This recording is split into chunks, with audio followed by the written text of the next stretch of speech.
What's up guys? With the weather getting cooler here in southeast Australia, I thought it was high time that I showed you guys my truck camping setup, because with the cooler months obviously we want a bit more comfort, a bit more heat involved to keep us warm throughout the camping season, throughout winter here in southeast Australia. So without further ado, let's take a look at my truck setup. So my truck is a 2014 Ford Ranger Wildtrak. I bought it second-hand a couple of years ago with the canopy and everything on it as you see it, except for the awning on the other side there. It even came with a set of drawers in the back, which has been really handy, and I've done some modifications back there, which I'll show you right now. So I've got a set of custom wooden drawers in the back here. I've got two slots on this side and a big slot on that side. Originally that slot was just a drawer and it had the top on it. I actually cut it out because the width of this drawer is a perfect width for my 60 litre Evercool Travelmate fridge.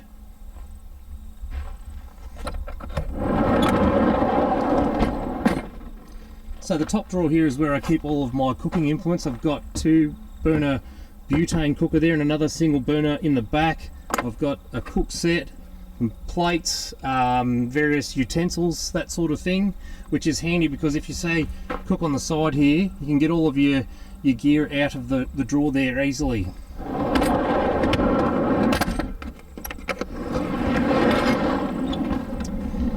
The bottom drawer here has all of the general camping implements in it. So I've got coffee making, general knickknacks, some tools, fishing gear in the back there, an umbrella for some reason, and some fire making equipment in the back there.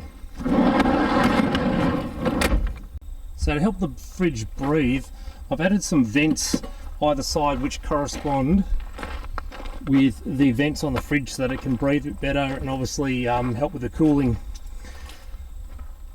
There's also some timber slots in there just to help the fridge to stop it from sliding backwards and forwards. Then you've obviously got the controls here and easy access. And the good thing is that it also slides in and out.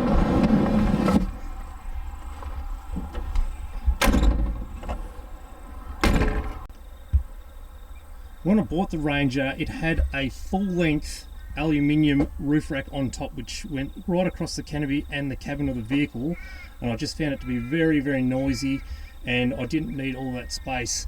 So what I've done is built a more sort of streamlined roof rack which is designed to fit my boat up there as well, but not only that, it's designed to fit my awning on the side, and that'll be important later on when I'm going on this camping trip today.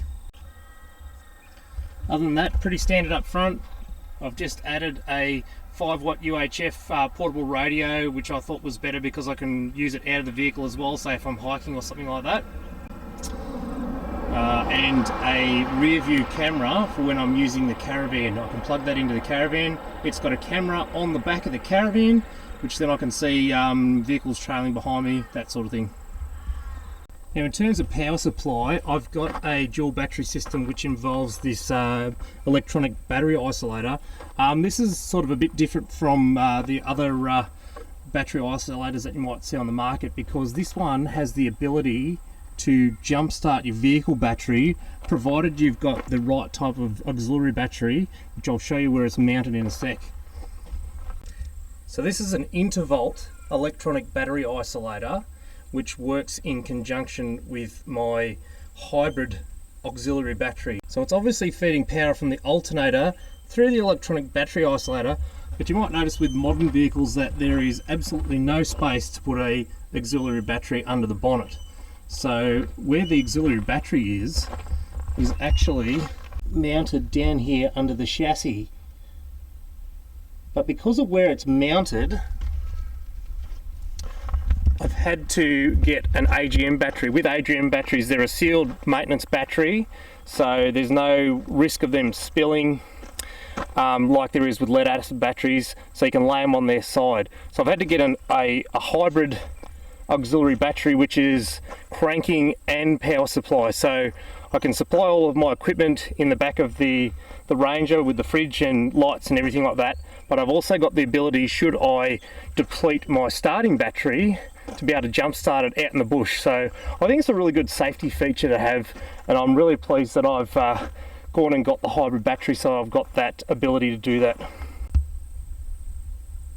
I've also installed a 120 watt flexible solar panel on the roof, which feeds the battery through a solar charge regulator too, which is really handy, especially when you're sat for a couple of days.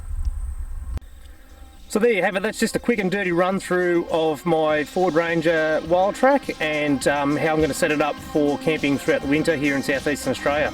Thanks guys, see you later.